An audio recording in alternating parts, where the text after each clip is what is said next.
श्रीगुरुगुहाग्रजम् अग्रपूज्यं श्रीकण्ठात्मजं श्रुतसाम्राज्यं श्रीगणनादं भजाम्यहम्। रञ्जितनाटकरङ्गतोषणं सिञ्जितवरमणिमयाभूषणम् रञ्जितनाटकरङ्गतोषणं सिञ्जितवरमणिमयाभूषणम् आञ्जनेयावतारं सुभाषितम् आञ्जनेयावतारं सुभाषितं कुञ्जरमुखं त्यागराजपोषणम् आञ्जनेयावतारं सुभाषितं कुञ्जरमुखं त्यागराजपोषणं श्रीगणनादं भजाम्यहम्। श्रीकरं चिन्तितार्थफलदं श्रीगणनादं भजाम्यहम् भजाम्यहम् भजाम्यहम्।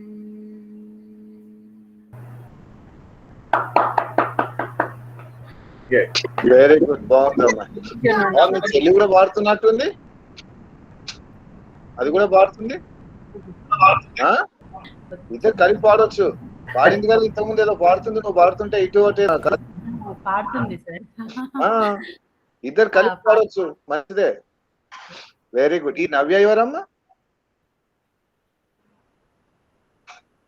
నవ్య ఎవరు, ఎక్కడి నుంచి? నవ్య, గడ్డం నవ్య ఎవరమ్మా?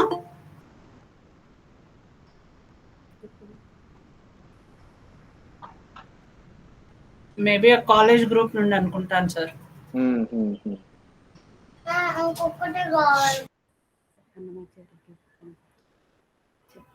ఇంకొక అన్నమాచార్య కీర్తన ఉంది, అది పాడతాను. ఇప్పుడు 6కి పాడి, 6కి పాడితే కరెక్ట్ గా అయిపోతుంది. ఏం పర్వాలేదు, మాది ముఖ్యం కాదు, ఇప్పుడు నువ్వు పాడమే ముఖ్యం మాకు. పాడండి పాడండి పాడండి. మధ్యలో ఆగిపోతుంది, 6 అవుతుంది అట్లా. ప్రేయర్ చేసి పాడింది. ఆపలో సావిత్రి వచ్చారు, ఆమె ముందు పాటకు లేరు కదా. ఓకే సార్, స్టార్ట్ చేసుకుందాం. ప్రేయర్ కూడా ఆమెతో చెప్పించేసి గొడవ పోతుంది. ఇంకేంటి చెప్పడం వచ్చా? బ్రహ్మ గురు విష్ణు, అది నాకు ఆ 3 లైన్స్ వచ్చాయి. గురు బ్రహ్మ పర్లేదు సార్, మీరే చెప్పండి. ఎవరో కొత్త వాళ్ళు వచ్చారేంటి? వందన ఎవరు సార్? ఎవరమ్మా వందన? సార్ వందన అంటే మా సిస్టర్. అవునా? ఎక్కడి నుంచి? ఏ ఊరు? పలాస అండి. ఓ పలాస. ఓ సినిమా కూడా వచ్చింది వాళ్ళ పేరు మీద, పలాస సినిమా కూడా ఉంది. సార్ పలాస సినిమా కూడా వచ్చింది. సోంపేటలో ఉన్నామమ్మా. సోంపేటలో కనీసం ఒక 1984 టు 1984 నుంచి 92 వరకు 8 సంవత్సరాలు ఉన్నాం సోంపేటలో. సోంపేట పలాస అని తెలుసు. రైట్. టైం ఎంత అయింది? టైం కనబడట్లేదు ఏంటి సార్? టైం అయ్యింది, స్టార్ట్ చేసేసారు. మంచి స్పీడ్ లో ఉంది బండి. Right. Get ready for prayer. Close hands in chin mudra. Sit straight. Take deep breath. Chant Omkara. Om.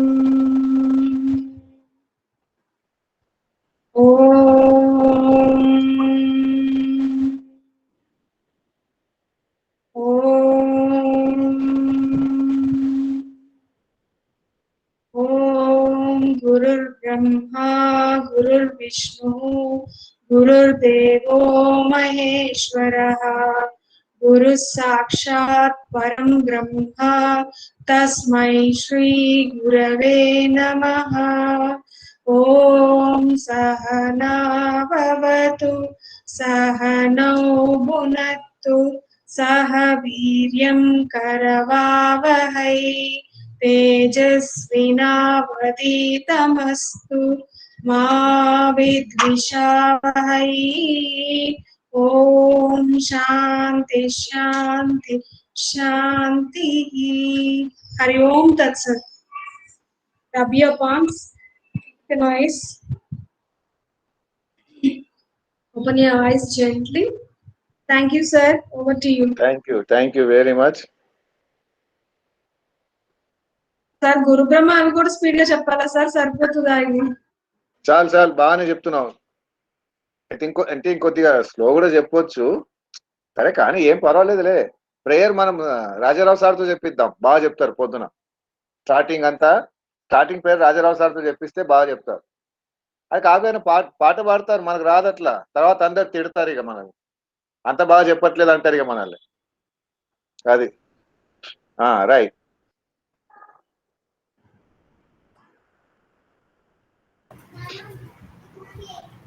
Right. Yeah. Good evening, one and all. I welcome you all to the session on Karma Yoga. మరి professional గా వెళ్ళిపోతున్నామే, total professional గా అయిపోతున్నా. కానీలే.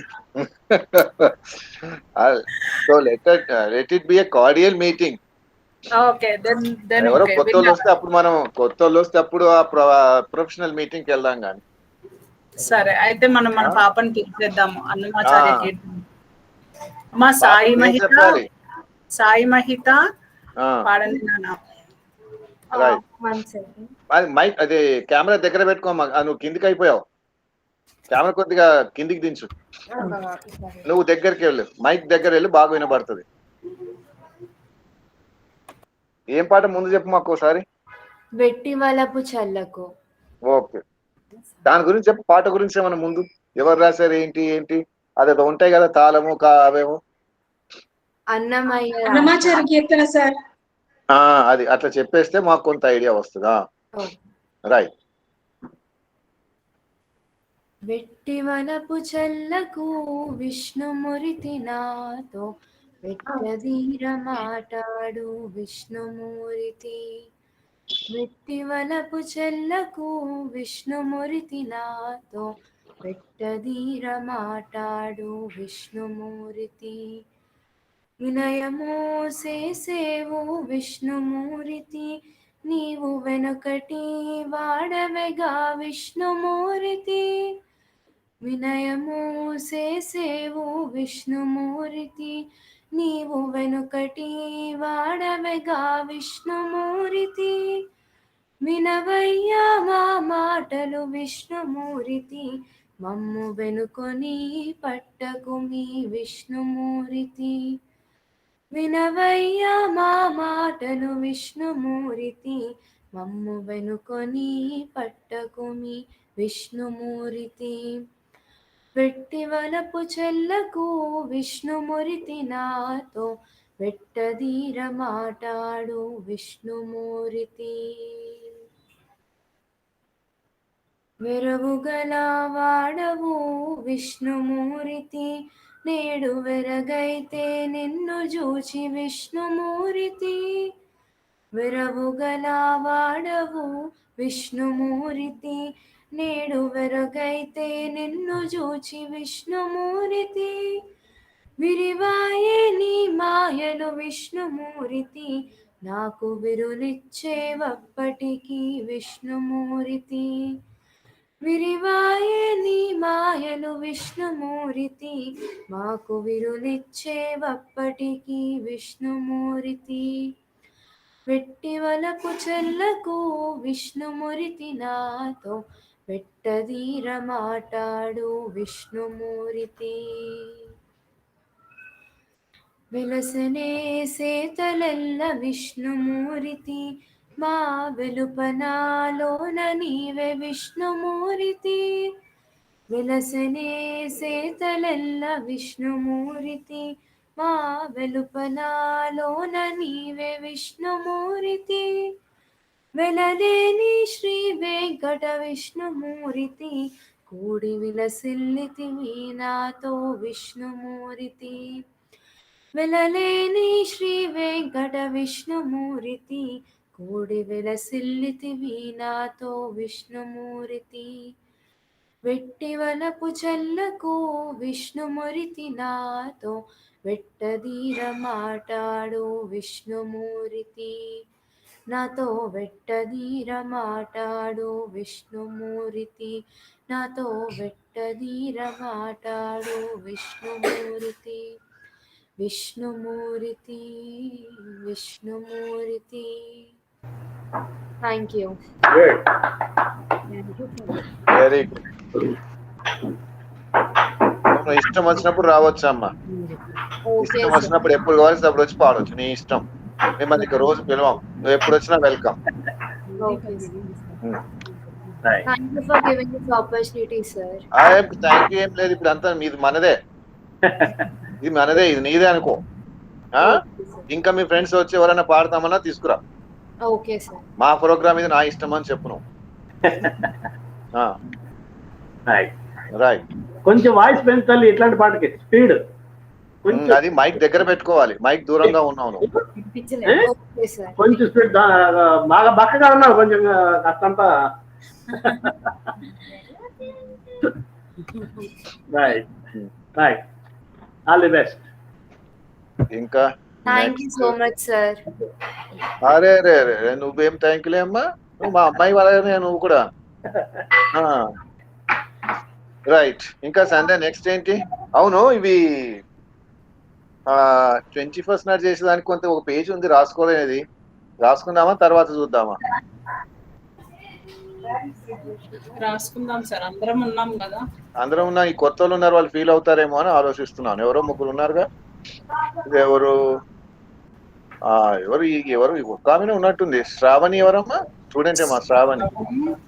శ్రావణి ఉన్నారు, సుజాత. సుజాత, సుజాత మన సుజాతనేనండి? సుజాత ఈమెనే కదా? వాళ్ళ అదే అదే ఆమె సుజాత, ఆమె విజయవాడ, మనకు పాత ఆమె. ఓకే. ఇప్పుడు ఉన్న వాళ్ళు ఎవరు, ఒక కొత్త వాళ్ళు ఎవరు ఉన్నారబ్బా? ఎవరు లేరే. అమ్మాయి ఒక్కతే, అమ్మాయి ఎవరు స్టూడెంట్ అనుకుంటాను, శ్రావణి. నేను శైలజన్ కొత్తదాన్ని కదా. మీరు మాకు ఎప్పుడు అది ఎవరిని, మీరు ఎవరిని?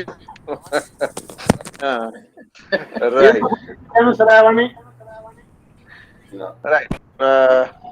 మనం ఏంటి ఇప్పుడు అది రాద్దామా, ఇది మాట్లాడుకుందాం, అది నా డౌట్ అంతే.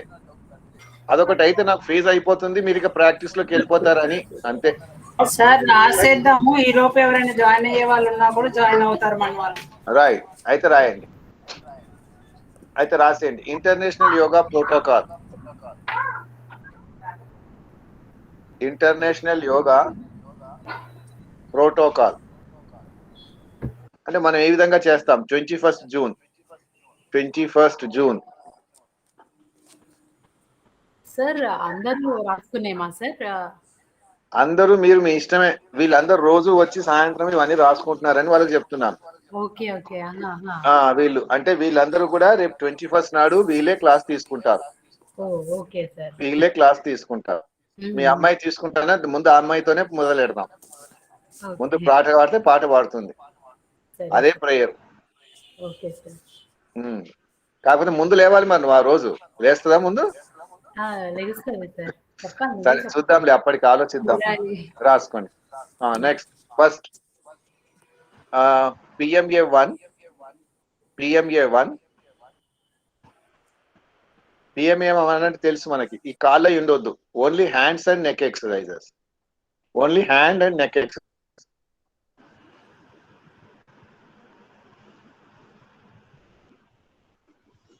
Hand and neck exercises.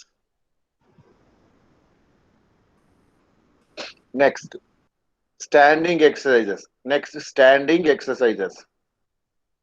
అయితే స్టాండింగ్ ఆసనాస్ అంటాం. ఇది 5 నిమిషాలు అయిపోతుంది రాయడం. Number 1 TTK. నంబర్ 1 టీటీకే అంటాం. టీటీకే Period అంటే అదేంటో చూద్దాం తర్వాత ఉత్కటాసన్. ఉత్కటాసన్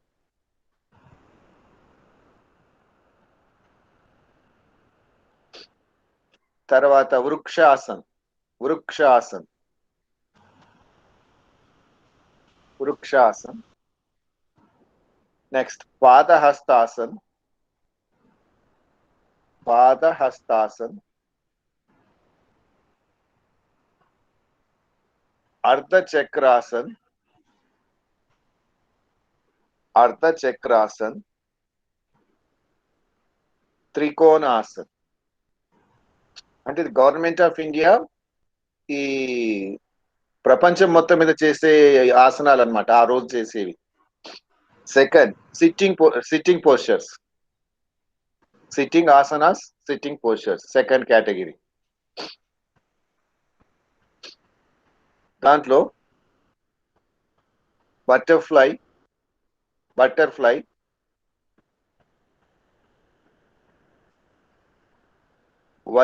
నెక్స్ట్ వజ్రాసన.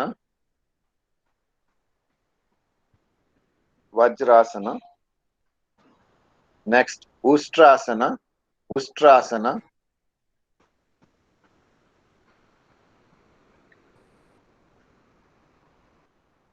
శశాంకాసన.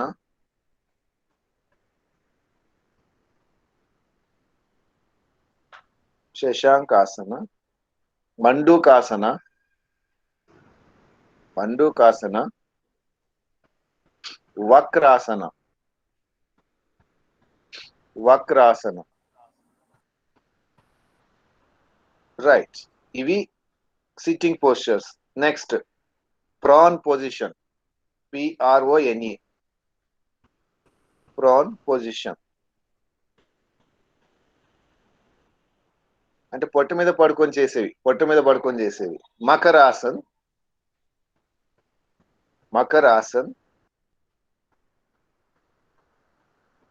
భుజంగాసన్.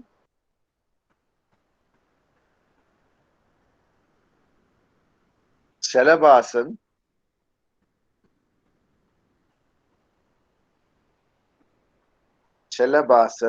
సేతుబంధాసన్.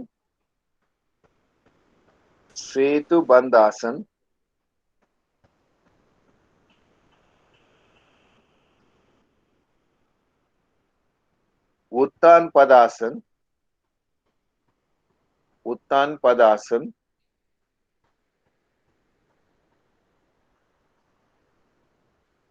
अर्ध हलासन.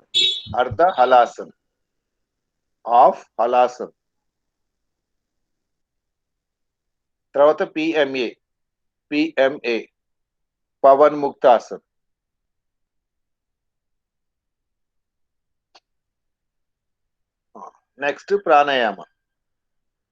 నెక్స్ట్ ప్రాణాయామలో కపాలభాతి,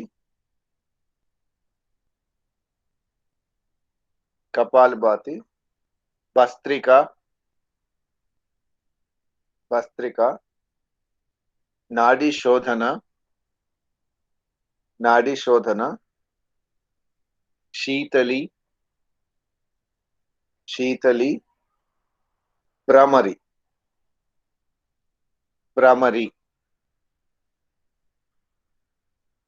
నెక్స్ట్ మెడిటేషన్.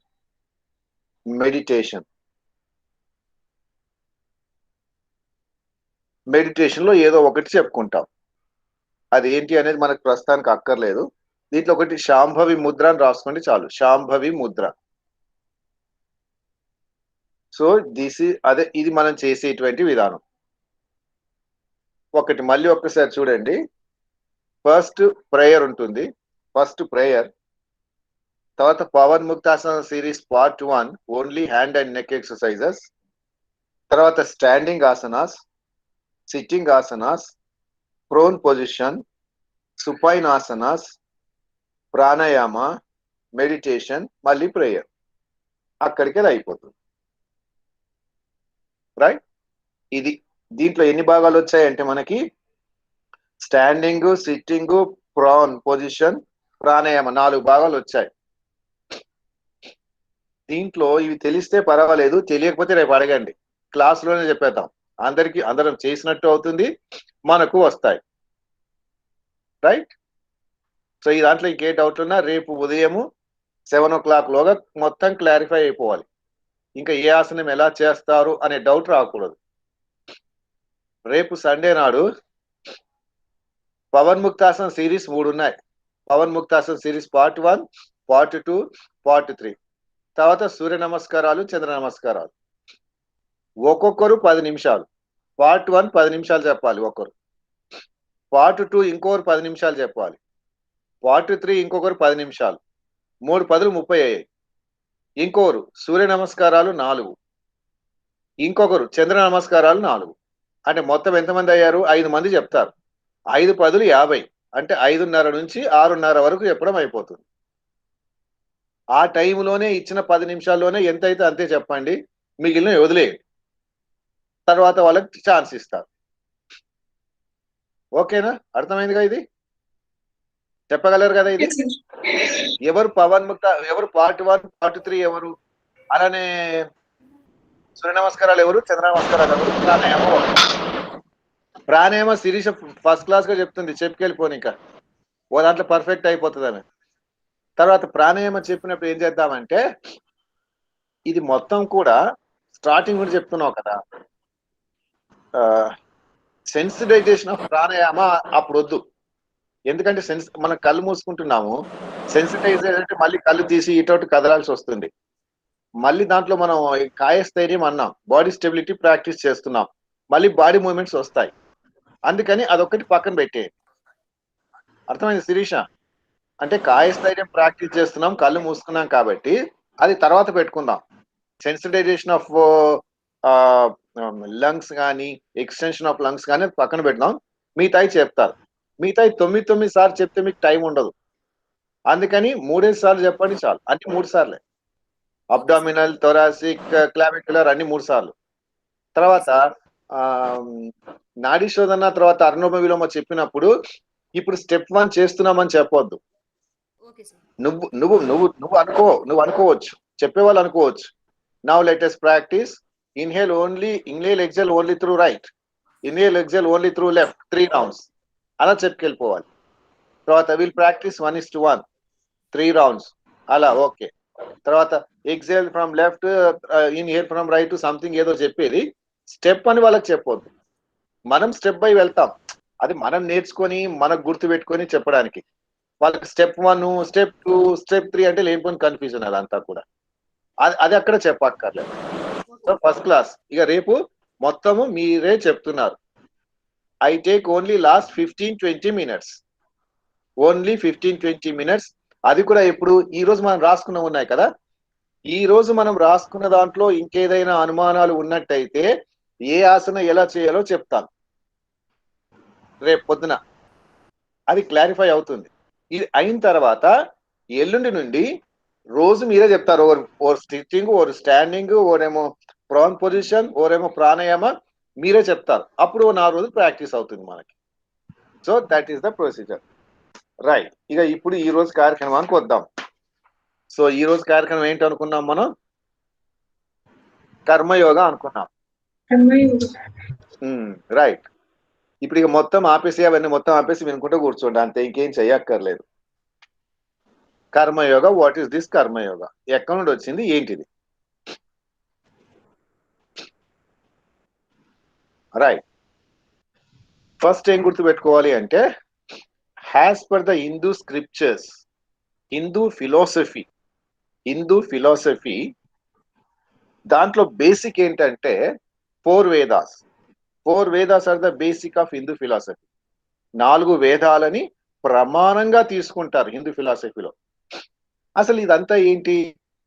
ఇప్పుడేం రాయకుండా నేను అన్ని ఇస్తాను, మీకు కావాలిస్తే అన్ని ఇస్తాను, మీరు వినండి చాలు. అంటే ఇప్పుడు ఇదేంటి, ఇదంతా ఎందుకు వచ్చింది అంటే, suppose if you consider any religion, ఏ మతాన్ని తీసుకున్నా మతంకి ఉండవలసిన లక్షణాలు ఏంటి అంటే, ఉండేటువంటి 3 క్యారెక్టర్స్ ఏంటంటే, it has philosophy. Every religion has philosophy. That is the part 1. And mythology and rituals. అంటే ప్రతి మతానికి కూడా ఫిలాసఫీ, మైథాలజీ, రిచువల్స్ ఈ 3 ఉంటాయి. ఫిలాసఫీ అంటే what we should do, what we should not do. మనం పర్సనల్ గా కానీ, సొసైటీలో కానీ, ఎన్విరాన్మెంట్లో కానీ మనం ఎలా బతకాలి, ఎలా జీవించాలని నేర్పేది ఫిలాసఫీ. మైథాలజీ ఏంటి? మనము దాన్ని అది హైయెస్ట్ లెవెల్ అనుకుంటే దాన్ని మన లెవెల్కి కుదించి అర్థమయ్యేటట్టుగా కథల రూపములో మనకు చెప్పేది మైథాలజీ. రామాయణం, భారతం అన్నాం. వేదాలు అనేటి ఫిలాసఫీ అయితే ఆ వేదాల యొక్క ఫిలాసఫీ మనం చదవలేము, అర్థం చేసుకోవడం కష్టం. అది దాన్ని మనకు అర్థమయ్యే రీతిలో కథల మాదిరిగా చెప్పినటువంటిది మైథాలజీ. ఏంటది? రామాయణము, భారతం. రామాయణం అంటే మనం ఎలా ఉండాలి, భారతం అంటే ఎలా ఉండాలి అని మనకు జీవితం గురించి ఒక ఎగ్జాంపుల్స్ ద్వారా చెప్పినటువంటిది మైథాలజీ. రిచువల్స్ ఏంటి? ఈ 2 చెప్పడం అయింది, వేదాలు చెప్పడం అయింది, మైథాలజీ చెప్పడం అయింది. కానీ మనమేం చేయాలి అని చెప్పేది ఈ రిచువల్స్. రిచువల్స్ అండ్ సెరమనీస్ అంటే మనం చేస్తాం కదా, పెళ్లి అంటే ఏ విధంగా చెయ్యాలి, బారసాల ఏ విధంగా చెయ్యాలి, ఎంగేజ్మెంట్ ఏ విధంగా చెయ్యాలి, అలా పుట్టినప్పటి నుండి షోడశోపచారాలు అంటారు. అంటే 16 ఉంటాయి. అట్లా అవి ఏ విధంగా చెయ్యాలి అని చెప్పేటువంటిది రిచువల్స్ అండ్ సెరమనీస్. సో ప్రతి మతానికి ముఖ్యమైనవి philosophy, mythology and rituals and ceremonies. So rituals and ceremonies ఈ ప్రాక్టీస్ చేసి మనము ఈ రెండింటిని చదువుతాం. Mythology and philosophy, ceremonies and rituals అంటే కర్మకాండలు అంటారు. కర్మకాండలు అంటే మనం చేసేటువంటి పూజలు, వ్రతాలు, యజ్ఞాలు, యాగాలు, ఇవన్నీ కర్మకాండ అంటారు. పూజలు, వ్రతాలు, యజ్ఞాలు, తర్వాత ఇంకా ఇవి చేసేటువంటి పనులన్నింటినీ కర్మకాండ అంటారు. ఆ కర్మకాండ అంతా రిచువల్స్ అండ్ సెరమనీస్. సో ఈ రిచువల్స్ అండ్ సెరమనీస్ చేస్తూ మనము నేర్చుకోవాల్సింది ఏంటంటే హౌ దిస్ రామాయణ, మహాభారతంలో చెప్పినట్టుగా ఆ విధంగా మనం ఏమన్నా జీవించగలుగుతామా లేదా, ఆ ప్రాక్టీస్ చేయడం కోసం ఇవంతా కూడా. ఓన్లీ రిచువల్స్ చేసి పక్కన పెట్టమని కాదు, తెలిసిందా? రిచువల్స్ చేసినటువంటి పక్కన పెట్టడం కాకుండా అవి మన నిత్య జీవితంలో, మన లైఫ్ లో ఒక భాగం కావాలి. అప్పుడు ఫిలాసఫీ అనేది మనకు వస్తుంది. డైరెక్ట్ ఫిలాసఫీ అంటే కొద్ది కష్టం. అందుకని ఇవి చేస్తూ ఆ ఫిలాసఫీ అనేది అర్థం చేసుకునేది ఒక రిలీజియన్ అనేది, ఒక మతం. ఏ మతమైనా ఇవే ఉంటాయి, ఏ మతం తీసుకున్నా ఇవే ఉంటాయి. అలానే ఇప్పుడు మనకు ఈ 4 వేదాల యొక్క సారాన్ని ఏం చేస్తారంటే సమగ్ర వేద సారాంశమే భగవద్గీత అంటాడు. భగవద్గీత అంటే 4 వేదాలు మనం చదవలేము, మనకు ఆ టైం లేదు, ఓపిక లేదు, అర్థం కాదు, జీవితకాలం సరిపోతుంది. అందుకని అలా కాకుండా 4 వేదాల యొక్క సారాన్ని సింప్లిఫై చేసి అర్థమయ్యే రీతిలో మనకు అందించిందే భగవద్గీత. ఇప్పుడు ఈ భగవద్గీత అర్థం చేసుకోవడానికి దాని మీద రకరకాల కామెంట్స్ వచ్చాయి. కామెంట్రీస్ అంటే ఆ శ్లోకాలు మనకు చెప్పింది అర్థం కాదు కాబట్టి దానికి ప్రతిపదార్థము, తాత్పర్యము, ఎక్స్ప్లెనేషన్ ఆ విధంగా చేసినటువంటి ఈ గీతా మకరందం అనే బుక్. అది శ్రీ విద్యా ప్రకాశానందగిరి స్వాములు రాసినటువంటిది, శ్రీకాళహస్తిలో ఉండేటువంటి మహానుభావులు రాసినటువంటిది. The best book on best commentary on Bhagavad Gita. Right. So మనం ఇప్పుడు కర్మకాండకి ఎలా వచ్చామంటే సమగ్ర వేదాల యొక్క సారాంశాన్ని కుదించి చెప్పినటువంటి భగవద్గీతలో 700 శ్లోకాలు, 18 చాప్టర్లు ఉంటాయి. 700 శ్లోకాలు, 18 చాప్టర్లు. దాంట్లో 18 చాప్టర్లను ఎలా డివైడ్ చేస్తారంటే ఫస్ట్ 6 6 చాప్టర్లు ఒక కాండము అంటారు. ఫస్ట్ వచ్చేది కర్మకాండ అంటే ఫస్ట్ 6 చాప్టర్స్ అన్ని కూడా మనము జీవితంలో పనులు ఎలా చేయాలో చెప్పేది కర్మకాండ. తర్వాత నెక్స్ట్ 6 వచ్చేదేమో భక్తి. కర్మ, భక్తి, తర్వాత నెక్స్ట్ వచ్చేది జ్ఞానం.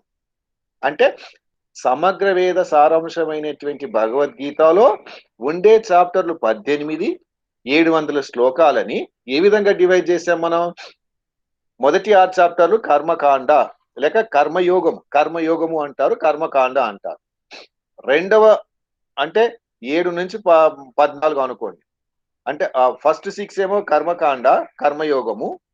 అంటే కర్మయోగం అంటే కర్మలన్నీ ఏ విధంగా చేయాలి, ఎలా చేయాలి, మొత్తం దాని గురించి ఎక్కువగా చెప్తారు. నెక్స్ట్ వచ్చేది భక్తి, తర్వాత వచ్చేది జ్ఞానం. ఇప్పుడు దాంట్లో ఆ కర్మకాండలో ఉండేటువంటి వాట్ కర్మ అనేది ఈ రోజు మనం నేర్చుకునే టాపిక్.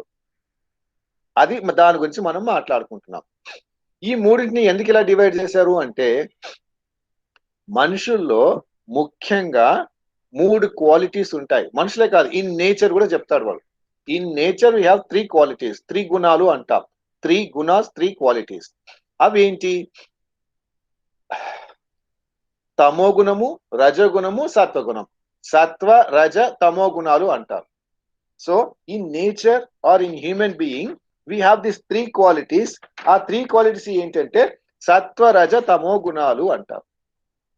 తమో గుణం అంటే ఏంటి అంటే, తమో గుణం అంటే ఇనర్ట్, లేజీ, లెథర్జీ, లేకపోతే డార్క్నెస్, ఇలాంటివన్నీ క్వాలిటీస్ అన్నిటినీ తమో గుణాలు అంటారు. సో ఐ బికమ్ లేజీ, పొద్దున్న లేవగా నాకు లేవాలనిపించదు, లేజీగా ఉంటుంది. పుల్లటి వస్తువులు ఇష్టం, అంటే ఇది పులిసిపోయిన వస్తువులు ఇష్టం. లేక బద్ధకం, చీకటిలో ఉండాలనుకుంటాం, లేవాలనిపించదు. అలాంటివన్నీ కూడా తమస్ అంటారు, తమో గుణాలు, ఇనర్ట్నెస్. నెక్స్ట్ వచ్చేది రజోగుణ అంటారు. రజోగుణ అంటే యాక్టివిటీ. యాక్టివిటీ అంటే ఏం చేస్తుంటారు ఎప్పుడు కూడా? Attraction and repulsion. Attraction and repulsion, కొన్ని రాగ ద్వేష అంటాం. రాగ అంటే we are very much attached to something, and కొన్ని విషయాలే మనకు వద్దని చికాకు అనమాట, వద్దు అని అసహించుకుంటాం మనం. So this is what activity based. Activity based is రజోగుణము అంటాం, రజగుణం. సో తమో గుణం is very lazy, opposite to that is రజగుణం. ఎప్పుడు యాక్టివిటీ, ఏదో పని చేస్తూనే ఉండాలి. తర్వాత నెక్స్ట్ వచ్చేది ఏంటి అంటే సత్వగుణం. సత్వగుణం అంటే బ్యాలెన్స్ బిట్వీన్ ద 2. వాళ్ళగా లేజీ కాదు, వీళ్ళగా ఓవర్ యాక్టివ్ కాదు, హైపర్ యాక్టివ్ కాదు. ఈ రెండిటికి సమానమైనటువంటి గుణాన్ని ఏమంటాం? సత్వగుణము అంటాం. ఈక్విలిబ్రియం లేక సత్వగుణం. So one is very lazy, don't work at all, and other one is very active, hyper active, and between that is equilibrium, that is సత్వగుణం. ఈ 3 గుణాలు మనిషిలో ఉంటాయి. ఒక్కొక్కసారి ఒకటి డామినేట్ చేస్తుంది. అప్పుడు ఈ సత్వగుణంకి రావడానికి చేసే ప్రయత్నము అంటే, ఇప్పుడు మనం భగవద్గీతకి దీనికి లింక్ ఏంటంటే, భగవద్గీతలో 3 చాప్టర్లు అనుకున్నాం. కర్మకాండ, కర్మ, భక్తి, జ్ఞానం అన్నాం. ఇదేంటి? కర్మ అనేది ఎవరికి? రజోగుణంలో ఉన్నట్టు వాడికి కర్మగుణ. రజోగుణం అంటే వెరీ యాక్టివ్, హైపర్ యాక్టివ్, వారికి కర్మయోగం చెప్తారు. You practice karma yoga for that. Next, ఈ తమోగుణము ప్లస్ రజోగుణం రెండు కలిపినటువంటిది లేక మిక్స్చర్ గా కొంత ఉన్నటువంటి దానికి అప్పుడు emotional, people are totally emotional and వాళ్ళకి ఫీలింగ్స్ ఎక్కువగా ఉంటాయి. వాళ్ళకి భక్తి యోగం చెప్తారు. భక్తి యోగం sattvic and interested in knowing things, knowledge, అలాంటి వాళ్ళకి జ్ఞానయోగం చెప్తారన్నమాట. It doesn't mean that one is very good and otherwise is bad, అలా లేదు. అక్కడ 3 కూడా ఈక్వల్లీ ఇంపార్టెంట్. అది కూడా చూద్దాం, 3 ఈక్వల్ ఎందుకు ఇంపార్టెంటో చూద్దాం. అలా ఈ 3 గుణాలని ఈ 3 చాప్టర్లకి మ్యాచింగ్ చేస్తున్నారు. ఒక దాంట్లో ఎవరికైతే యాక్టివిటీ ఎక్కువగా ఉంటుందో, you practice karma yoga for certain period, so your activity should become balanced. Inactivity ఉన్నోడికి ఏం చెప్తున్నారు? You should do certain activity and you should become balanced.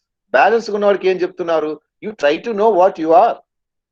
Your mind is peaceful, calm, equilibrium. You are neither inactive nor overactive. So you try to learn, do the things what it is, who are you, where you have come, where you have to go, what is this life after అని చెప్పేదే ఈ భగవద్గీత మొత్తం. దీంట్లో ఇప్పుడు మనం చదివేది ఆ కర్మకాండ గురించి చదువుతున్నాం. కర్మకాండ లేక కర్మయోగం, రైట్. సో దీంట్లో ఈ కర్మయోగంలో ఏం చేస్తాము అంటే మనం చేసేటువంటి వర్క్, ఆ చాప్టర్ లో ఉండేటువంటి ఏమంటాం summary, what is the summary of this కర్మయోగం మనం చూస్తాం ఈ రోజు. దాంట్లో ఫస్ట్ చేయాల్సింది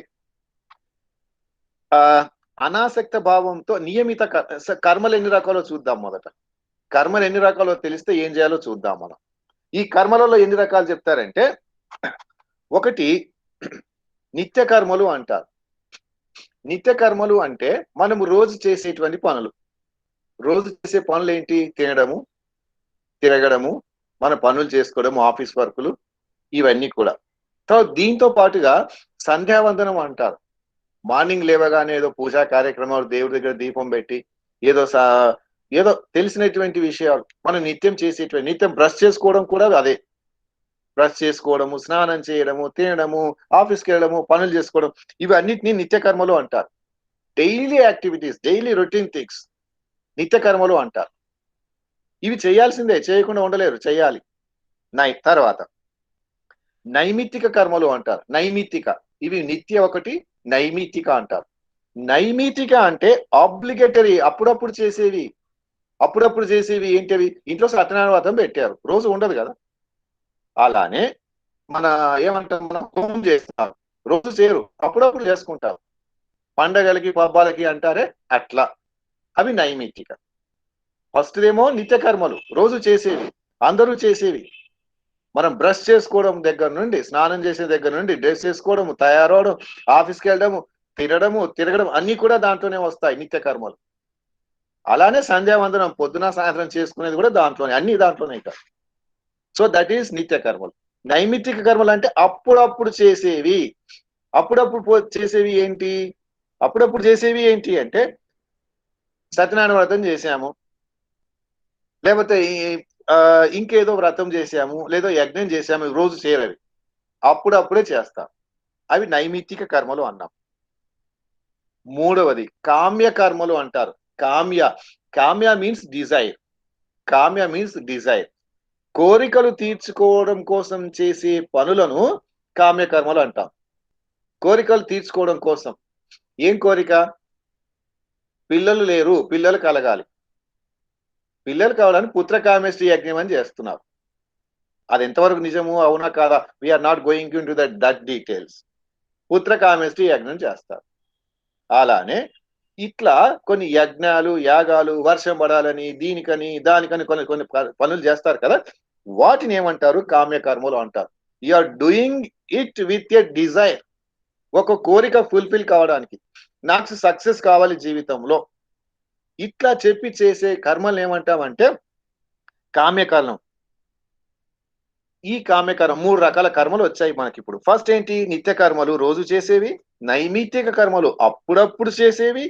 కామ్యకర్మలు, మన కోరికలు తీర్చుకోవడం కోసము చేసేటువంటివి. తర్వాత నిషిద్ధ కర్మలు. నిషిద్ధ కర్మలు అంటే మనము చేయకూడనివి, చేయకూడదు. నిషిద్ధ కర్మలు చేయకూడదు, చేస్తే పాపం, మంచిది కాదు, చేయకూడదు. అలా నిషిద్ధ కర్మలు ఏంటి? చేయొద్దు, ఎవరిని హింసించొద్దు, ఎవరిని మోసం చెయ్యొద్దు, దొంగతనం చెయ్యొద్దు. ఇగో ఇలాంటివన్నీ నిషిద్ధ కర్మలు. ఇవి చేస్తాం, మనం చేయము. ఇవి కూడా దాంట్లో కర్మల కింద రాస్తాడనమాట. నెక్స్ట్ ప్రాయశ్చిత్త కర్మలు. ప్రాయశ్చిత్త కర్మలు అంటే నేను అనుకోకుండా తప్పు చేశాను, తెలియకుండానో తెలుసో తప్పు జరిగింది, దాన్ని మరి ప్రాయశ్చిత్తం చేసుకోవాలి కదా, దానికోసం చేసే కర్మల్ని ప్రాయశ్చిత్త కర్మలు అంటారు. సో ఇప్పుడు మనకు వచ్చినటువంటి ఒక క్లాసిఫికేషన్ మనకు అర్థం కావడానికి, కర్మలు మనం ఎన్ని రకాలుగా చేస్తాము అంటే, ఒకటి నిత్య కర్మలు, 2 నైమిత్తిక కర్మలు, 1 కామ్య కర్మలు, తర్వాత నిషిద్ధ కర్మలు, ప్రాయశ్చిత్త కర్మలు. 5 వచ్చాయి. తర్వాత ఇంకొకటి తెలుసుకొని ఉండాలి మనం, నిష్కామ కర్మ అంటారు ఇంకోటి. ఇది దాంట్లో ఎందుకు చెప్పలేదు మీకు అంటే, ఇదంతా లాస్ట్ చెప్తే మంచిది. నిష్కామ కర్మ అంటారు. నిష్కామ కర్మ అంటే You are doing the action without expecting anything. You don't bother about the result. You are doing it because it is your duty. చేయడం నా ధర్మం కాబట్టి, మన ధర్మం కాబట్టి, మన ఏమంటాం, పని చేయాలి కాబట్టి మనం చేస్తున్నాం. కానీ దాని వల్ల ఏమి జరుగుతుంది, ఎలా జరుగుతుంది, సక్సెస్ అవుతుందా కాదా, ఫెయిల్యూర్ అవుతుందా లేక ఇంకేమన్నా అవుతుందా అనేది అప్రస్తుతం. అలా చేస్తారా ఎవరైనా అంటే దట్స్ అ డిఫరెంట్ ఇష్యూ. మనం డిస్కషన్ తర్వాత మాట్లాడదాం. These are the definitions. These are the different karmas that what Hindu philosophy says. మళ్ళీ ఒక్కసారి, నిత్య కర్మలు, నైమిత్తిక కర్మలు, కామ్య కర్మలు, నిషిద్ధ కర్మలు, ప్రాయశ్చిత్త కర్మలు, తర్వాత లాస్ట్ వచ్చింది నిష్కామ కర్మ. This is one way of classifying the things, one way of classifying the karmas, పని. ఇంకొక క్లాసిఫికేషన్ ఉంటుంది. ఇంకొక క్లాసిఫికేషన్ ఎన్ని నమూనాలు ఉండవు, 3 నమూనాలు రాసుకుంటాం. ఈ ఇంకో క్లాసిఫికేషన్ ఏంటంటే సంచిత కర్మలు. సంచిత మీన్స్ అక్యుములేటెడ్. సంచిత మీన్స్ అక్యుములేటెడ్. దీన్ని మనం ఎలా ఈజీగా గుర్తుపెట్టుకుంటామంటే, ఈజీగా గుర్తుపెట్టుకునే విధానం ఏంటి అంటే, మనం రాముడు బాణం వేయాలంటే ఇవన్నీ ఇక్కడ పెట్టుకుంటారు. అవేంటది, ఏమంటారు దాన్ని, ఏమంటారు చెప్పండి? అన్ని బాణాలు ఉంటాయి లోపల.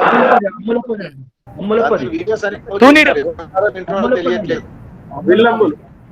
విల్లంపుల అదేదో అంటారు కదా, అది. దాంట్లో ఏముంటాయి, అన్ని బాణాలు ఉంటాయి. అదే దాన్ని ఏమంటారు, బాణాలు పెట్టుకునేటువంటి ఒక స్టోరేజ్ అనుకుందాం. ఏమంటారు చెప్పండి? అంబుల పొద, right. So that is equal to సంచిత కర్మ అనుకుందాం. దట్ ఈజ్ ఈక్వల్ టు సంచిత కర్మ. దాంట్లో ఎన్ని బాణాలు ఉన్నాయో తెలియదు. అలా we accumulated karmas, we are coming into this life with accumulated karmas. సంచిత కర్మ అంటే అక్యుములేటెడ్ కర్మాస్ తో మనం వస్తున్నాం, రైట్. ఇప్పుడు దాంట్లో నుండి ఒకటి తీసాం, ఒకటి వేయడానికి రెడీగా ఉన్నాం. ఇప్పుడు వేయడానికి రెడీగా ఉన్నాం. అది ఎక్కడికి వెళ్తుందో తెలియదు, తర్వాత సంగతి. వేయడానికి రెడీగా ఉన్నాం. దట్ ఈస్ ప్రారబ్ధ కర్మ. ప్రారబ్ధ కర్మ అంటే మనం ప్రజెంట్ యాక్షన్ కి రెడీగా ఉన్నాం. సంచిత కర్మ అంటే అక్యుములేటెడ్, అన్ని లోపల దాచుకొని ఉన్నవి. ప్రారబ్ధ కర్మ అంటే అర్థం ఏంటి? ఇప్పుడు వేయడానికి రెడీగా ఉన్నాం. ఈ మూమెంట్ లో మనం జరిగే యాక్షన్, సంచిత ప్రారబ్ధ. ఆగామి అంటే వచ్చే కర్మలు, ముందు వచ్చే కర్మలు ఎలా తెలుస్తుంది? ఇప్పుడు నువ్వేమైతే పట్టుకొని ఉన్నావో దీన్ని బట్టి ముందుగా ఆధారపడి ఉంటుంది. అంటే ప్రారబ్ధ కర్మలు బట్టి ఆగామి కర్మలు వస్తాయన్నమాట. అంటే సంచిత, ప్రారబ్ధ, ఆగామి 3 రకాల కర్మలు వచ్చాయి.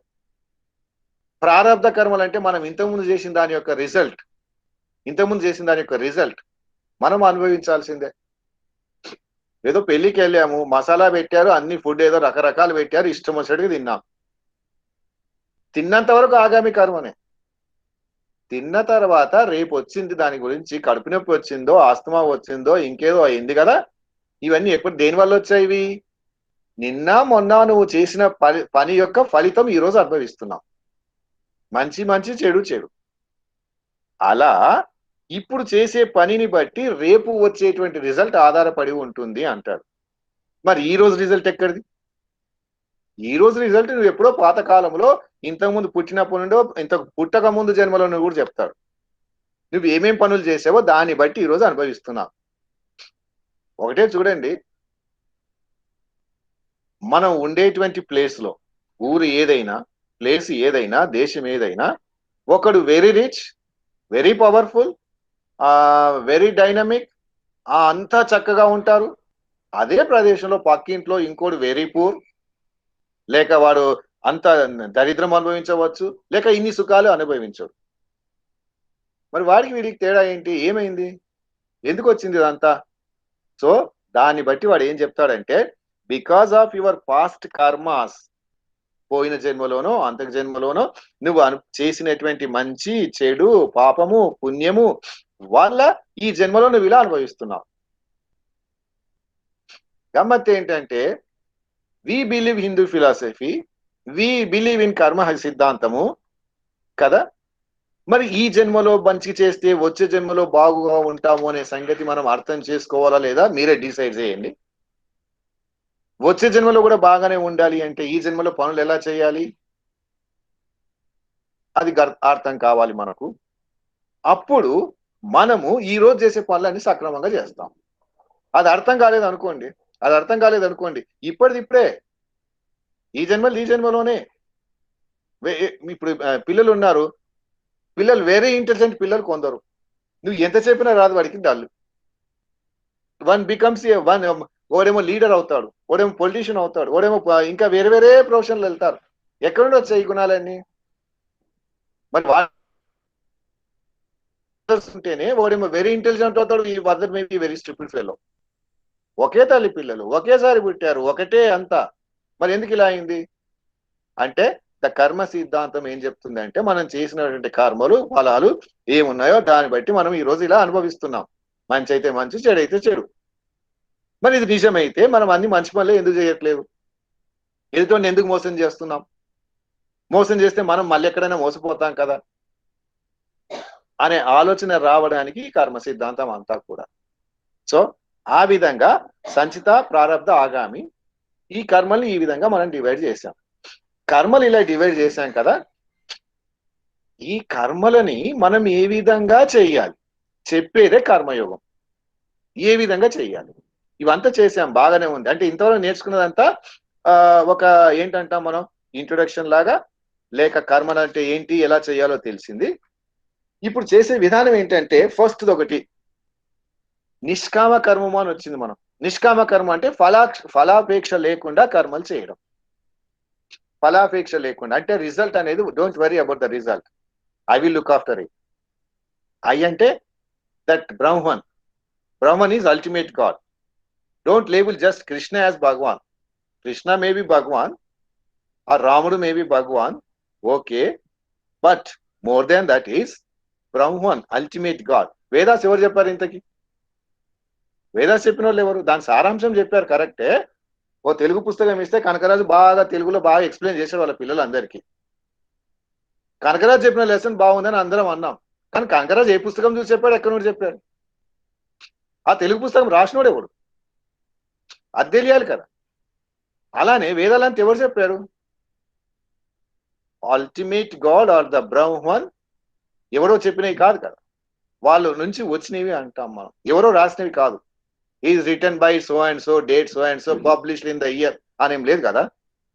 So therefore these Vedas are declared or ఏమంటాం చెప్పడం జరిగింది ఎవరి వల్ల? That ultimate God, that ultimate Brahma. we are referring to that that may be codified and commented by so many people, different issue. Bhagavad Gita గురించి మీరు ఒక పుస్తకం రాస్తే మీరు కామెంటరీ బాగుంటే అది కూడా ప్రచారం అవుతుంది.